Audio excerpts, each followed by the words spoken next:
बहुत सीवियर बीमारी हो सकती है।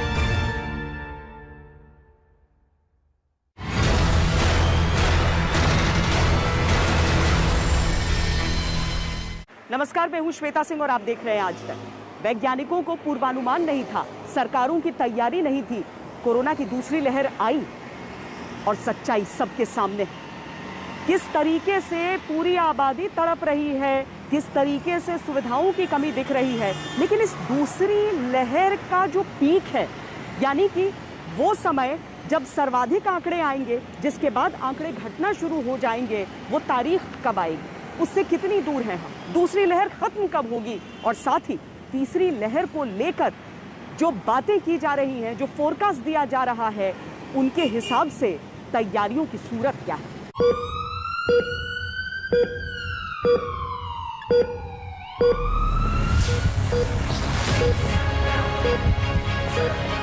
क्या बीत गया कोरोना की दूसरी लहर का सबसे खतरनाक दौर?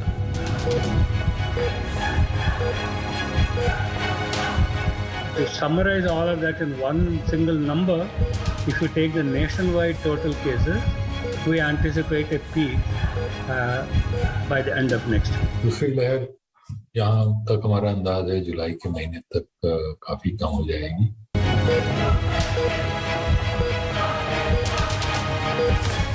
क्या दूसरी लहर का कहर तीसरी लहर का सिर्फ ट्रेलर है?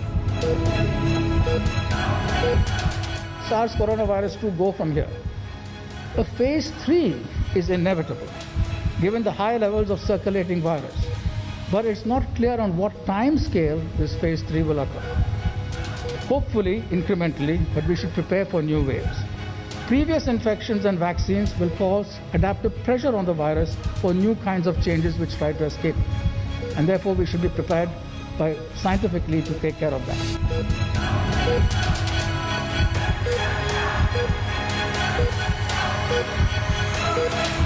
कोरोना की तीसरी वेव में क्या युवा बुजुर्गों से ज्यादा बच्चे संक्रमित हो सकते हैं? थर्ड वेव में एक और चीज का ध्यान रखना होगा कि अब सिर्फ 18 से कम वाले लोग हैं जो वैक्सीनेटेड नहीं रहेंगे, और उन बच्चों की ट्रीटमेंट प्रोटोकॉल्स भी बहुत अलग होते हैं, उनके लिए हमें पीडियाट्रिशियन चाहिए होते हैं, तो हमें अभी से तैयारी करनी है।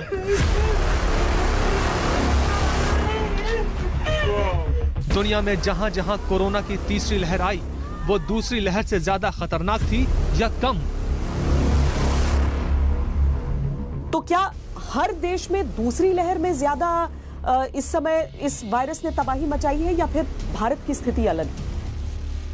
देखिए, कई देशों में तो दूसरी लहर में इन्होंने काफी हंगामा मचाया था। इंग्लैंड एक एग्जांपल है हमारे पास। शहरों के बाद अब गांव में भी बड़े पैमाने पर फैल चुका है संक्रमण।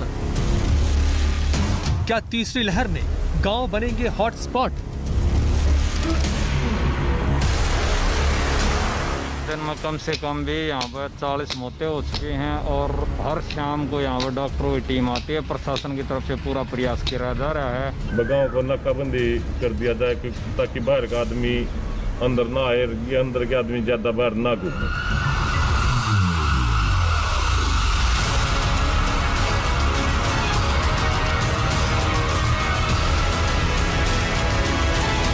क्या तीसरी लहर को रोकने का कोई उपाय नहीं है? क्या तीसरी लहर की तीव्रता को कम किया जा सकता है? हम पूरी तैयारी करें और ये देख लें कि जो कुछ हमने इस वेव से और पिछले वेव से सीखा है उसको हम आगे इम्प्लीमेंट करें और वैक्सीनेशन को बहुत एग्रेसिवली करें, तो थर्ड वेव जो है वो इतना सीरियस नहीं होगा।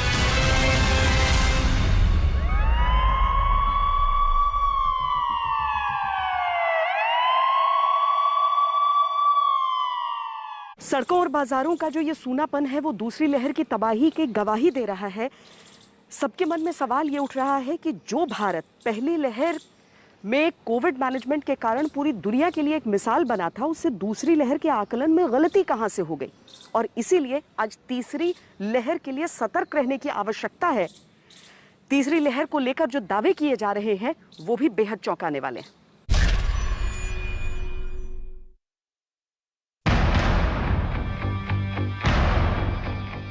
ये तय है, कोरोना की दूसरी लहर के बाद तीसरी लहर भी आएगी, लेकिन ये तय नहीं कि वो कब आएगी, कैसे आएगी, किस राज्य को सबसे पहले चपेटे में लेगी, उसकी संक्रमण दर कितनी होगी।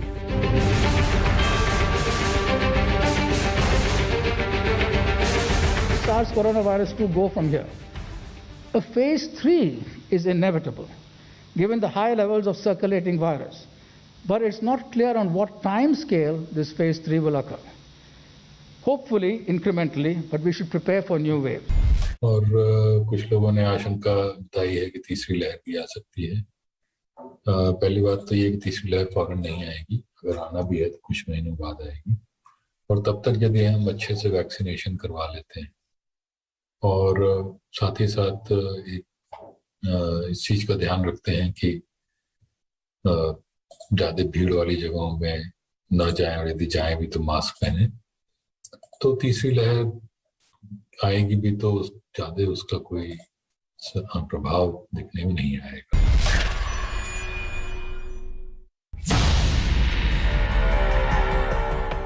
तीसरी लहर को लेकर केंद्र सरकार के प्रमुख वैज्ञानिक सलाहकार प्रोफेसर विजय राघवन ने चेतावनी दी है। उन्होंने दावे के साथ कहा है कि दूसरी के बाद तीसरी लहर का आना तय है। इसके पीछे कारण भी बताया है। प्रोफेसर राघवन के अनुसार कोरोना वायरस लगातार रूप बदल रहा है, वायरस में म्यूटेशन हो रहा है, जिसकी वजह से तीसरी लहर का आना तय है।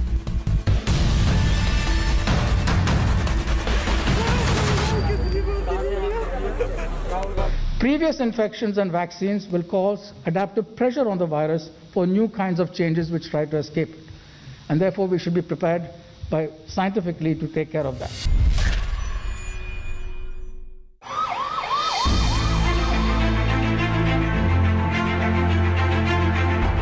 तीसरी लहर की तीव्रता 3 फैक्टर पर निर्भर करेगी।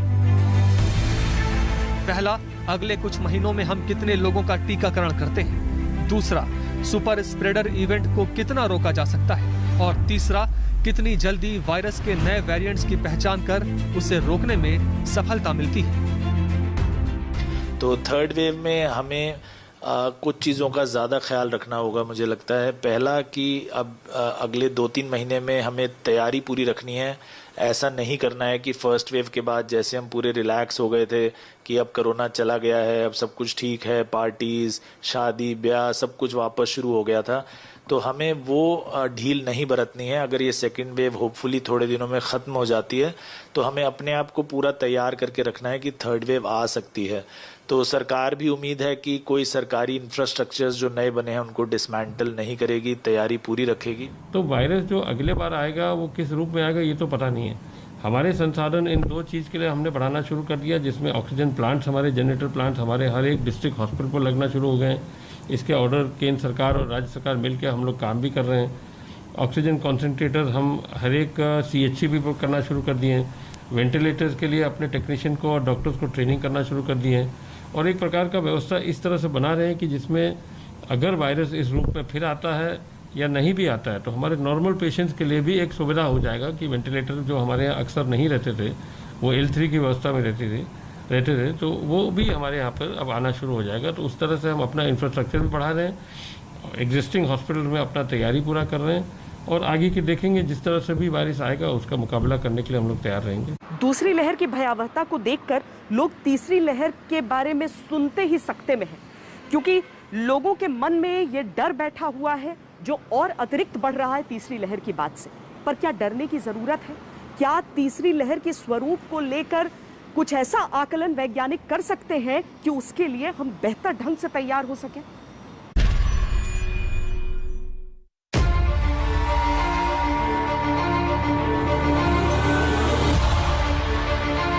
जिस तरह से वायरस लगातार रूप बदल रहा है, ऐसे में एक्सपर्ट दावा कर रहे हैं कि मौजूदा वैक्सीन भी तीसरी लहर में वायरस से लड़ने में नाकाफी साबित हो सकती है। इसके लिए वैक्सीन को समय रहते अपडेट करने की जरूरत है। और जिस तरह से वायरस के व्यवहार में बदलाव आ रहा है, उसे देखकर आशंका जाहिर की जा रही है कि तीसरी वेव दूसरी से भी ज्यादा घातक हो सकती है।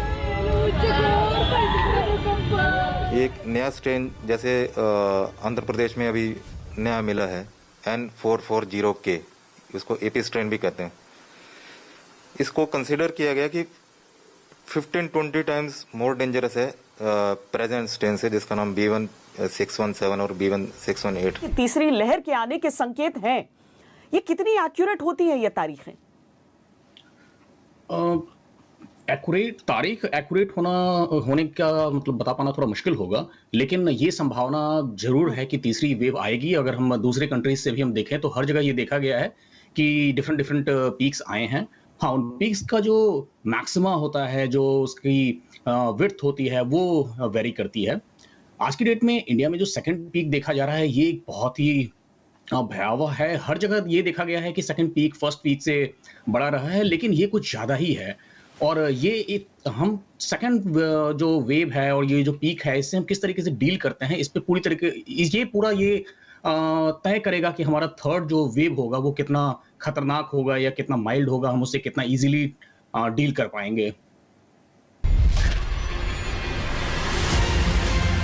Mathematics model expert professor M Vidyasagar ने तीसरी लहर को लेकर एक मॉडल पेश किया है, जिसके अनुसार दूसरी लहर में ही बड़ी आबादी संक्रमित हो रही है। इनमें वो लोग भी शामिल हैं जिनका टेस्ट नहीं हो रहा है या जो एसिम्प्टोमेटिक है। ऐसे में जो संक्रमित हो रहे हैं उनमें कम से कम 6 महीने तक वायरस के खिलाफ इम्यूनिटी रहेगी, लेकिन उसके बाद इम्यूनिटी कमजोर पड़ सकती है। इसीलिए वैक्सीनेशन प्रोग्राम में तेजी लानी होगी। 6 महीने के भीतर हाई रिस्क पॉपुलेशन को वैक्सीनेट करना होगा ताकि तीसरी लहर दूसरी लहर जैसी भयावह ना हो। If you have an opportunity to get vaccinated, please do so. Please don't pass it up.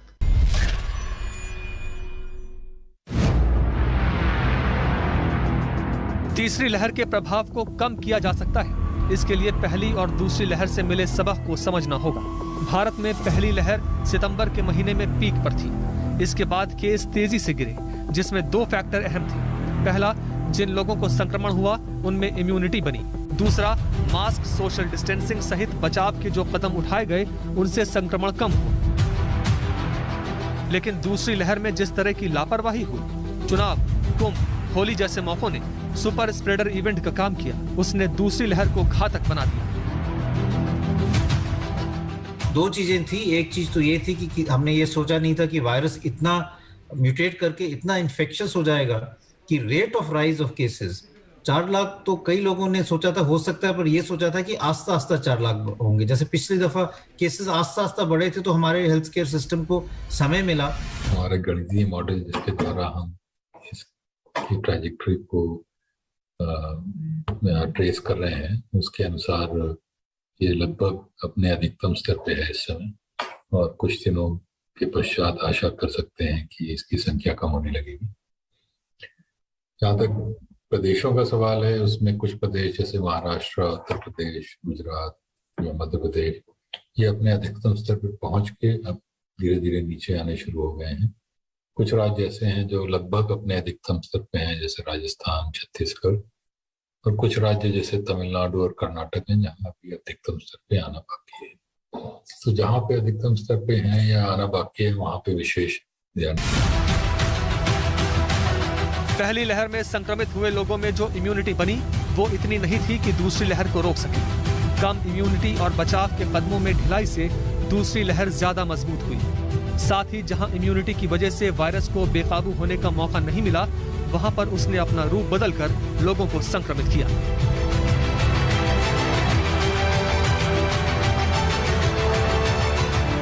तीसरी लहर में नेचुरली वायरस में होता है कि जो बढ़िया रेप्लिकेट करेगा वो आगे निकल जाएगा। तो हो सकता है जो डबल म्यूटेंट है वो जैसे अब फैल रहा है डबल म्यूटेंट, वो ज्यादा तेजी से बढ़ा, वो शायद पुराने को पीछे छोड़ देगा और नए नए वो मरीजों को के अंदर वो संक्रमित नए नए आदमी से अफेक्ट हो जाएंगे। ये तो जरूर है कि जो वैक्सीन अभी तक किए गए हैं और जो प्रोड्यूस किए गए हैं उनमें कोरोना वायरस से लड़ने की शक्ति है। बहुत से वेरिएंट्स जो हैं वो भी इसमें क्रॉस इम्यूनिटी से आप बच सकते हैं। थोड़े से वेरिएंट्स अभी दिखाई दे रहे हैं जहां पे वैक्सीन शायद इतना इफेक्टिव नहीं हो, फिर भी आपको वो major illness, severe illness, death से बचा सकता है। लोग अगर ये कहें कि अभी दूसरे वेव से आप लोग पार नहीं पा पाए, तीसरी की बात कर रहे हैं, ये उनकी चिंता सही होगी या फिर हम ये कहें कि हम दूसरी से सबक ले रहे हैं इसीलिए तीसरी की तैयारी करनी चाहिए? देखिए श्वेता जी, समस्या को समझना और समस्या के बारे में सतर्क रहना बहुत जरूरी होता है। हमारा सेकंड वेव का जो प्रॉब्लम है, ये प्रॉब्लम ही इस वजह से है क्योंकि हम फर्स्ट वेव के बाद काइंड ऑफ ये मान चुके थे कि हम इससे बाहर आ चुके हैं। तो अगर आज की डेट में देश में ये चर्चा चल रही है कि तीसरी वेव आ सकती है और अगर वो आती है तो हमें कैसे तैयार रहना है, तो ये बहुत इंपॉर्टेंट। भारत इस समय कोरोना की दूसरी लहर से जूझ रहा है, लेकिन दुनिया के कई देश ऐसे हैं जो दूसरी क्या तीसरी लहर से भी जूझ चुके हैं। ऐसे में दूसरे देशों के पैटर्न और उनके अनुभव से काफी कुछ हम सीख सकते हैं इस दूसरी लहर के बारे में भी और तीसरी लहर की तैयारी को लेकर भी।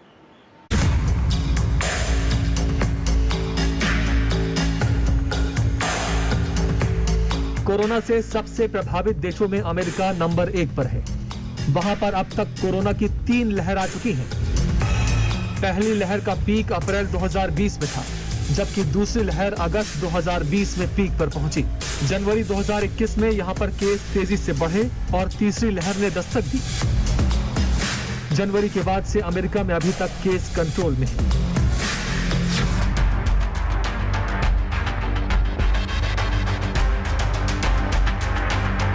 कोरोना से सबसे प्रभावित यूरोपीय देश स्पेन में कोरोना की चौथी लहर का खतरा बना हुआ है। यहां पर केस तेजी से बढ़ रहे हैं। स्पेन में पहली लहर अप्रैल 2020 में पीक पर थी, जबकि दूसरी लहर नवंबर 2020 में सबसे तेज थी। यहां पर जनवरी 2021 में तीसरी लहर आई थी। फॉर्चुनेटली थर्ड वेव भी अब एक बहुत बड़ी रियलिटी लग रही है, जो हमने पहले एक्सपेक्ट नहीं की थी। पिछली सेंचुरी में जो स्पेनिश फ्लू आया था उसमें 2 ही वेव्स आई थी, लेकिन उस वक्त ना तो हमारे पास वैक्सीन थी, ना दवाइयाँ थी, ना प्लाज्मा था। तो इसलिए हो सकता है कि वायरस इतना म्यूटेट ना किया हो जो अब कर रहा है, क्योंकि हम कोशिश कर रहे हैं वायरस को मिटाने की। तो जाहिर है कि वो भी कोशिश करेगा अपने आप को बचाने की और म्यूटेट जल्दी करेगा। तो बहुत सारे म्यूटेशंस दिख रहे हैं हमें, डबल म्यूटेंट, अब ट्रिपल म्यूटेंट भी आ गया है, एक तेलंगाना वेरिएंट भी दिख रहा है।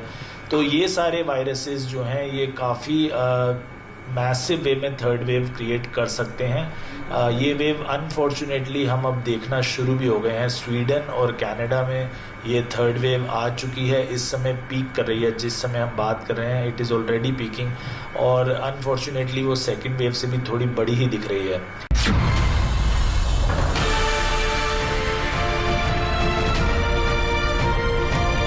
अमेरिका और स्पेन के बाद फ्रांस में कोरोना की 3 लहर आ चुकी हैं। यहां पर पहली लहर अप्रैल 2020 में आई तो दूसरी लहर नवंबर 2020 में। वहीं इस समय फ्रांस तीसरी लहर के चपेट में है।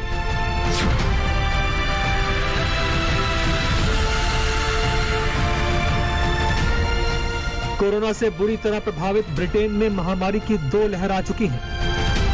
यहां पर अप्रैल 2020 में केस उछाल पर था, तो उसके बाद दूसरी लहर में जनवरी 2021 में ये अपने चरम पर था। लंबे लॉकडाउन के बाद ब्रिटेन में हालात सुधरे हैं, लेकिन तीसरी लहर का खतरा बना हुआ है। अगर हम दूसरी लहर ही अलग अलग देशों में देखें तो क्या हर देश में दूसरी लहर में ज्यादा इस समय इस वायरस ने तबाही मचाई है, या फिर भारत की स्थिति अलग है? देखिए, कई देशों में तो दूसरी लहर में इन्होंने काफी हंगामा मचाया था। इंग्लैंड एक एग्जांपल है हमारे पास, काफी हंगामा मचाया वहाँ। यहाँ तक कि डॉक्टर बोरिस जॉनसन को तो इंग्लैंड कितने दिन तक लॉकडाउन करना पड़ा था। भारत में क्योंकि बिकॉज हमारे पॉपुलेशन बहुत ज्यादा, तो दूसरी लहर में बहुत तेजी आई है। एक कि गलती हमारे पब्लिक ने भी बात नहीं सुनती थी, कोई मास्क नहीं लगाता था, लेकिन वायरस में भी काफी म्यूटेशन हुए, जिससे ट्रांसमिशन इसका बहुत तेजी से बढ़ा। कोरोना की तीसरी लहर में बच्चों पर संकट की बात की जा रही है। क्या है ये पूरी खबर, विस्तार से जानेंगे इस ब्रेक के बाद। आप देखते रहिए आज तक। कोई भी वायरस जब मनुष्यों पर अटैक करता है तो एक मुश्त नहीं बल्कि अलग अलग लहरों में अटैक करता है, अलग अलग समय काल में अटैक करता है। ये जो कोरोना वायरस है ये तो बहुरूपिया है। इसने अपने रूप को इतनी बार बदला है और तीसरी लहर में बताया जा रहा है कि मुमकिन है कि ये बच्चों पर सबसे ज्यादा असर दिखाए।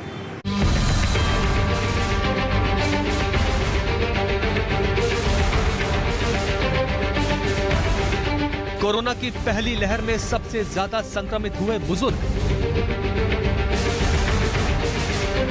कोरोना की दूसरी लहर में युवाओं में हुआ तेजी से संक्रमण।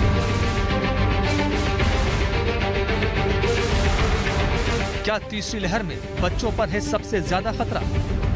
बच्चों में अभी तक जो भी स्ट्रेन्स पाए गए हैं वो ज्यादातर करके बहुत माइल्ड हैं और मेजर इलनेस नहीं होता है। बहुत रेयरली कुछ बच्चों को बहुत सीवियर बीमारी हो सकती है। हम जो एडल्ट हैं, हमारे ऊपर ये पूरी रिस्पॉन्सिबिलिटी है कि हम थर्ड वेव में कैसे अपने चिल्ड्रन को प्रोटेक्ट कर सकते हैं।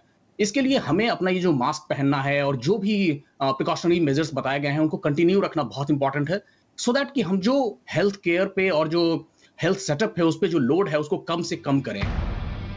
सुप्रीम कोर्ट ने भी तीसरी लहर के दौरान बच्चों में संक्रमण को लेकर चिंता जाहिर की है। सर्वोच्च न्यायालय ने सरकार से कहा है कि जब रिपोर्ट्स बता रही हैं कि तीसरी लहर में बच्चों पर भी असर होगा, अगर बच्चे संक्रमित हुए तो फिर सरकार की क्या तैयारी है? क्योंकि बच्चे खुद तो अस्पताल जा नहीं सकते, इसलिए अभी से तैयारी करनी होगी, वैज्ञानिक प्लान बनाना होगा, बच्चों के वैक्सीनेशन के बारे में सोचना होगा। पहले वाला 5-6 डेज ले लेता था एक एग्रेशन में आने में, ये 2-3 डेज या 3-4 डेज में ही आ रहा है और इसमें मोर्टेलिटी रेट भी ज़्यादा है। इसमें ज़्यादा इम्यून लोग भी ससेप्टेबल हैं, जैसे फिटनेस फ्रीक लोग भी और हाई इम्यून लोग भी इसमें ज़्यादा पकड़ में आ रहे हैं। कोरोना एक बहुरूपिया वायरस है। हर लहर के साथ वो अपना रूप बदल रहा है। रूप बदलने के साथ साथ वो अलग अलग उम्र के लोगों को निशाना भी बना रहा है। 2020 की पहली लहर में वायरस ने 50 साल से ज्यादा उम्र के लोगों को निशाना बनाया। दूसरी लहर में बुजुर्गों के साथ साथ 30 साल से अधिक उम्र के लोग भी संक्रमित हुए। वैक्सीनेशन आपका एक ऐसा वेपन है जो आपको इस महामारी से बचा सकता है। तो एक पहली चीज है कि हमें जल्द से जल्द जितने ज्यादा लोगों को वैक्सीनेशन कर सकते हैं वो बहुत ही जरूरी है, ताकि जब आप 50 या 40 के ऊपर लोगों को वैक्सीनेशन दे चुके हो, ज्यादा से ज्यादा आप एडोलेसेंट्स और जो 12 से 18 के बीच में लोग हैं उनको वैक्सीनेशन दे सकते हैं। देश में 45 साल से ऊपर की कुल आबादी में 31% लोगों को पहला टीका लग चुका है। 18 से 44 साल की उम्र के लोगों के लिए भी 1 मई से वैक्सीनेशन शुरू हो चुका है। इसलिए कोरोना की आने वाली लहर में अब उन्हें बड़ा खतरा है जिनका वैक्सीनेशन नहीं हुआ है, और इसमें सबसे बड़े रिस्क की कैटेगरी में 18 साल से कम उम्र की आबादी होगी। बच्चे बिल्कुल ही अलग तरह से बिहेव करते हैं, उनके अंदर डिजीज प्रोसेस अलग तरह से बिहेव करता है, उनके अंदर दवाइयाँ अलग तरह से एक्शन करती हैं। कुछ दवाइयाँ हैं जो उनको हम दे सकते हैं। भारत में 0 से लेकर 18 साल तक के एज ग्रुप की आबादी देश की कुल आबादी का 30% है। इस आबादी में वायरस से लड़ने वाली हर्ड इम्यूनिटी अब तक तैयार नहीं है। हर्ड इम्यूनिटी के लिए जरूरी है वैक्सीनेशन। अगर वैक्सीनेशन नहीं होगा तो तीसरी लहर में बच्चे ही इन्फेक्शन के कैरियर बन जाएंगे और दूसरों को संक्रमित करेंगे। तो बच्चों की ऊपर जो बीमारी है वो बढ़ रही है। सीरियस बीमारी भी हम देख रहे हैं बच्चों में हो रही है। थर्ड वेव में अनफॉर्चुनेटली एक और प्रॉब्लम ये आएगी कि बच्चे ही ऐसे रह जाएंगे जिनको वैक्सीन नहीं लगी हुई है। तीसरी लहर में 6 से 12 साल के बच्चों को संक्रमण से सबसे ज्यादा खतरा बताया जा रहा है। इसे लेकर महाराष्ट्र जैसे राज्यों के कान भी खड़े हो गए। कोरोना की दूसरी लहर से जूझ रहे महाराष्ट्र ने अभी से तीसरी लहर के लिए तैयारी शुरू कर दी है। अंदेशा जताया जा रहा है कि तीसरी लहर में सबसे ज्यादा प्रभावित बच्चे होंगे, इसलिए उद्धव ठाकरे सरकार एक स्पेशल पीडियाट्रिक टास्क फोर्स का गठन करने जा रही है, जो राज्य में बच्चों के लिए कोविड केयर सेंटर्स बनाएगी। महाराष्ट्र में करीब 6000 पीडियाट्रिशियन हैं, जिन्हें बच्चों में कोरोना के इलाज के लिए ट्रेन किया जा रहा है। बच्चों में टीकाकरण नहीं हो रहा है, इसलिए अगर उनको कोरोना बाधित हो जाता है तो हम उनके लिए क्या कर सकते हैं, इसके लिए हम उनके लिए खास तौर पर एसएनसीयू जो बेड्स है वो एसएनसीयू बेड्स हम खास तौर पर लगा रहे हैं। और दूसरी बात ये भी है कि पीडियाट्रिक टास्क फोर्स हम बना रहे हैं। उनका जो मार्गदर्शन रहेगा, उनकी जो भी गाइडलाइन रहेंगे, उनके मुताबिक हम उसके मेडिसिन जो लगेंगे, क्योंकि बच्चों के लिए अलग तरीके से मेडिसिन लग सकते हैं, उनके वेंटिलेटर्स अलग तरीके से होते हैं। तो ये वेंटिलेटर्स हो, ये मेडिसिन हो, उसकी भी तैयारी करना उतनी ही जरूरी है। तो और छोटे बच्चे होते हैं, उनको उनके माँ के साथ रहना पड़ता है, तो ऐसे वक्त किस तरह से तैयारी करना जरूरी है, ये सब के बारे में पूर्व सोच होना जरूरी है। पूरी दुनिया में बच्चों के लिए कोरोना वैक्सीन पर काम तेजी से चल रहा है। कनाडा पहला ऐसा देश बन गया है जहां 12 से 15 साल की उम्र के बच्चों के लिए वैक्सीन को मंजूरी दे दी गई है। ये वैक्सीन अमेरिकी फार्मा कंपनी फाइजर और बायोटेक की है। इस वैक्सीन का ट्रायल अमेरिका में 12 से 15 साल की उम्र के 2000 बच्चों पर किया गया था और ये पाया गया था कि बच्चों में भी ये वैक्सीन उतनी ही प्रभावी है जितनी बड़ी उम्र के लोगों पर ये प्रभावी है। अमेरिका में भी अगले हफ्ते तक 12 से 15 साल के बच्चों को इस वैक्सीन की मंजूरी मिल सकती है। ब्रिटेन और यूरोपीय यूनियन भी इसे जल्द ही मंजूरी दे सकते हैं। कि अगर आप यूएस को देखें, यूके को देखें, अभी तक जो भी कुछ ट्रायल हो चुके हैं वहां से बहुत अच्छे रिजल्ट्स आ रहे हैं। बच्चों में 12 से 15 से लेकर फाइजर वैक्सीन ने अभी अपने ट्रायल्स कंप्लीट किए हैं। बहुत ही सेफ है, 100% इफेक्टिविटी दिखाई दे गई। यहाँ पे यूके में ट्रायल्स चालू हैं और ऐसा लगता है कि सितंबर अक्टूबर तक बहुत से देशों में बच्चों को वैक्सीन देना शुरू हो जाएगा। भारत में भी बच्चों के लिए वैक्सीन पर काम तेजी से हो रहा है। ऐसी वैक्सीन के पीडियाट्रिक ट्रायल में ज्यादा वक्त नहीं लगेगा। एक बार सरकार से ग्रीन सिग्नल मिल जाए तो 90 दिन के अंदर बच्चों के लिए वैक्सीन रोल आउट हो सकती है। इसके लिए कोवैक्सीन बनाने वाली Bharat biotech drug controller general of India के पास एप्लीकेशन भी दे चुकी है, जिसे जल्द ही ट्रायल की मंजूरी भी मिल सकती है। शहरों में सुविधाएं थी, उसके बावजूद कोरोना की इस दूसरी लहर के सामने क्या हाल हुआ सबने देखा है और अभी भी देख रहे हैं। हालांकि इस दूसरी लहर में भी छोटे कस्बों और गांवों तक कोरोना वायरस पहुंचा है, लेकिन अगर तीसरी लहर में वाकई गांव-गांव तक इसकी पहुंच होने वाली है जैसा कि बताया जा रहा है, तो कितनी बड़ी त्रासदी हो सकती है। और इसीलिए प्रशासनिक तैयारियां, सरकारी तैयारियां उस हिसाब से बहुत जरूरी है। इस लड़ाई में हम सफलतापूर्वक बच पाए हैं, उसका एक कारण था कि हम गांवों को इससे मुक्त रख पाए थे। लेकिन टियर 2, टियर 3 सिटी पहुंचा तो इसको गांव में जाने से देर नहीं लगेगी। जिस बात का अंदेशा पीएम मोदी ने जाहिर किया था वही हुआ। शहरों के बाद अब गांव में भी कोरोना आउट ऑफ कंट्रोल हो गया है। यूपी पंचायत चुनाव हो या फिर मजदूरों का पलायन, शहर से चली महामारी अब गांव में भी तबाही मचा रही है।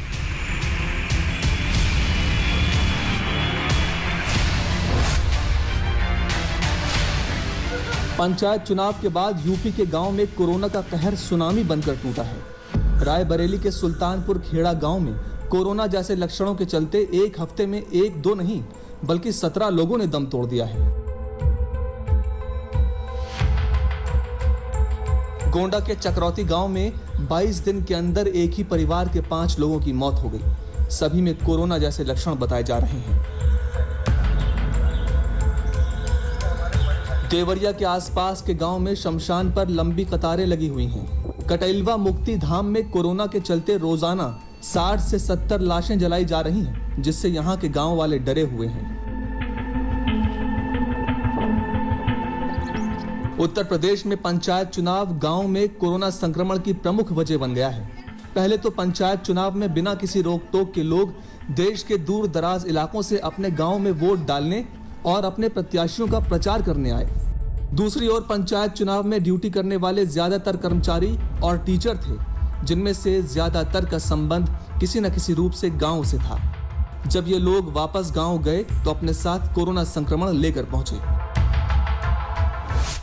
2 तारीख को बड़े पापा एक्सपायर हो गए थे। फिर जिस दिन बड़े पापा का तिरही था उस दिन दादी एक्सपायर हो गई। उसके दूसरे दिन हमारे भाई एक्सपायर हो गए, जॉन्डिस हो गया था। उसके 22 तारीख को मम्मी एक्सपायर हो गई थी सांस की बीमारी से, और फिर 24 तारीख को पापा एक्सपायर हो गए थे सांस फूलने के कारण। तस्वीरें हरियाणा के रोहतक के गांव टिटौली की हैं। यहां पर पिछले 10 दिनों में करीब 40 गांव वालों की कोरोना से मौत हो गई है। एक दिन में ही 11 चिताएं यहां जल चुकी हैं।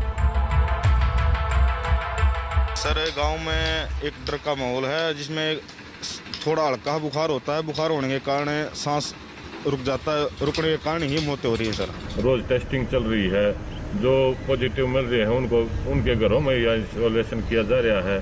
फिर भी कुछ लोग नहीं मान रहे थे, तो हमने खुद घूम के ये बोला कि स्कूल के अंदर आइसोलेशन बनाया जाएगा और वहाँ बंद रखे जाओगे अगर घर से बाहर निकले तो। पूरी कोशिश कर रहे हैं हम। जब मौतें ज़्यादा होने लगी तभी प्रशासन से गुहार लगाई, SDM साहब से, SP साहब को भी बोलिया, तो उन्होंने डॉक्टरों की स्पेशल टीम भेज दी, यहाँ रोज टेस्टिंग चल रही है। अप्रैल में 21 डेथ हुई है। मैंने जैसा आपको बताया कि उनमें से केवल 4 ही जो कोरोना पॉजिटिव पाए गए हैं। बाकी लोगों ने जहाँ ना तो टेस्ट कराए हैं और ना वो मानने के लिए तैयार हैं कि उनके जो घर में मृत्यु हुई है वो कोरोना से हुई है। नहीं, गांव में मैंने आदेश दे दिए कि एंटीजन टेस्ट घर घर जाकर किए जाएं और बड़ी संख्या में हमने टीम, सारे आशा वर्कर्स और सबको हमने वहां पर लगाया है कि टेस्ट किए जाएं, एंटीजन टेस्ट किए जाएं और वो हमारा काम शुरू हो चुका है। नहीं, बिल्कुल कर रहे हैं। अभी वहाँ पर जो CSC PSCs हैं उन सब में हम जो आइसोलेशन बेड्स सब जगह पर इंतज़ाम हम कर रहे हैं और किए हुए हैं और बहुत सारे गांव में अभी भी चालू किए जा रहे हैं कि और कुछ गांव में ऑक्सीजन की व्यवस्था भी की जा रही है। बिहार के गांव में भी कोरोना ने खौफनाक दस्तक दी है। गांव में स्वास्थ्य सुविधाओं का बुरा हाल है।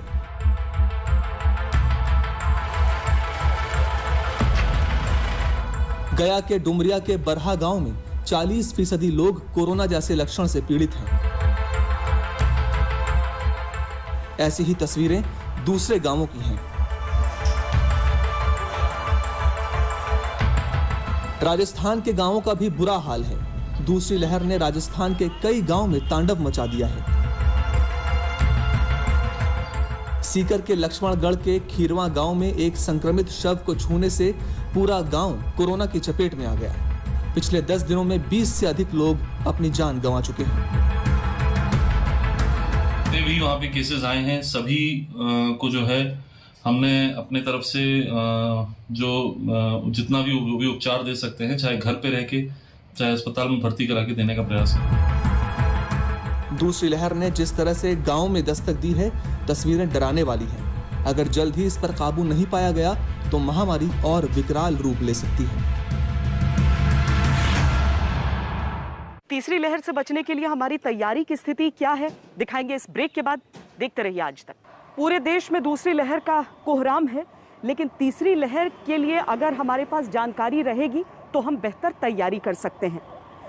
अब ये समझने की आवश्यकता है कि पहली लहर में इस वायरस का कैसा स्वरूप देखा गया था, और ये समझने की आवश्यकता है कि तीसरी लहर में क्या क्या बातें कही जा रही हैं। क्योंकि पहली लहर में हमने देखा था कैसे मास्क, PPE किट्स, उसकी कमी थी, हम आत्मनिर्भर बने।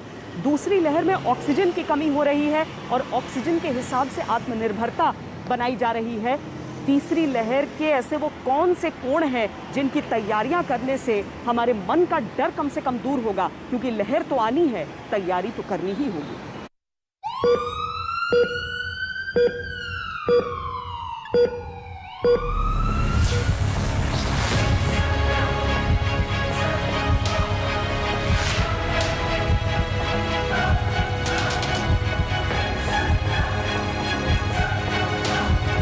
कोरोना की दूसरी लहर के बाद तीसरी लहर का आना तय है, लेकिन तीसरी लहर में कम से कम तबाही हो, कम से कम लोग संक्रमित हों, इसके लिए हमें अभी से तैयारी करनी होगी। इसके लिए सरकारी प्रयास के साथ साथ जन भागीदारी भी सुनिश्चित करनी होगी। सबसे जरूरी है जागरूकता। हमें कोरोना प्रोटोकॉल को लेकर वैसी ही जागरूकता दिखानी होगी जैसी पहली लहर के समय थी। मास्क, सोशल डिस्टेंसिंग के साथ साथ वैक्सीनेशन को लेकर लोगों में हिचक को खत्म करना होगा। क्या ये वायरस इतनी तेजी से बदल रहा है कि विज्ञान उससे कदम ताल नहीं कर पा रहा?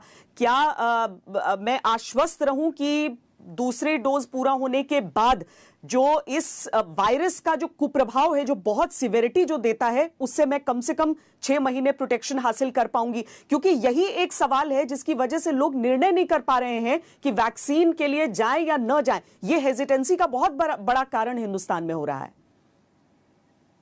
बिल्कुल, कोई भी हेजिटेंसी नहीं होनी चाहिए।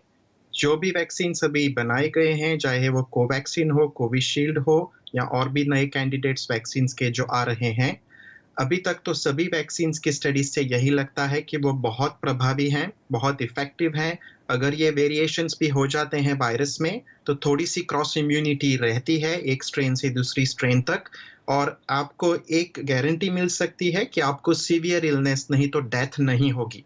माइल्ड इलनेस इन्फेक्शन हो सकता है पर इसकी ट्रांसमिशन भी थोड़ी सी कम करता है थोड़े से वैक्सीन्स।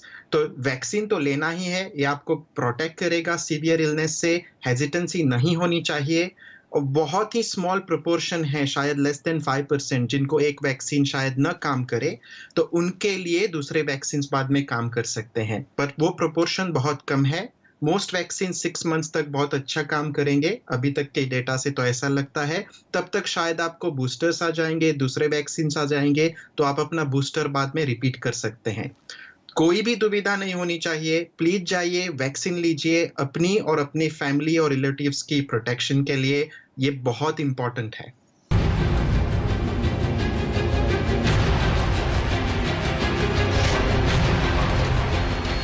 दूसरी लहर को लेकर सरकारी आकलन बुरी तरह से फेल हुआ है। इसी वजह से न तो सरकार ने ज्यादा से ज्यादा ऑक्सीजन की व्यवस्था की, न ही अस्पतालों में आईसीयू बेड लगाए गए। लेकिन तीसरी लहर को लेकर सरकार को अभी से तैयार रहना होगा।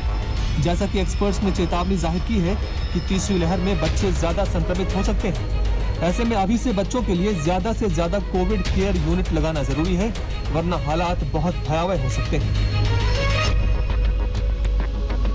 कोरोना की आशंकित तीसरी लहर पर हमारी इस पेशकश में इतना ही। देश और दुनिया की बाकी खबरों के लिए आप देखते रहिए आज तक।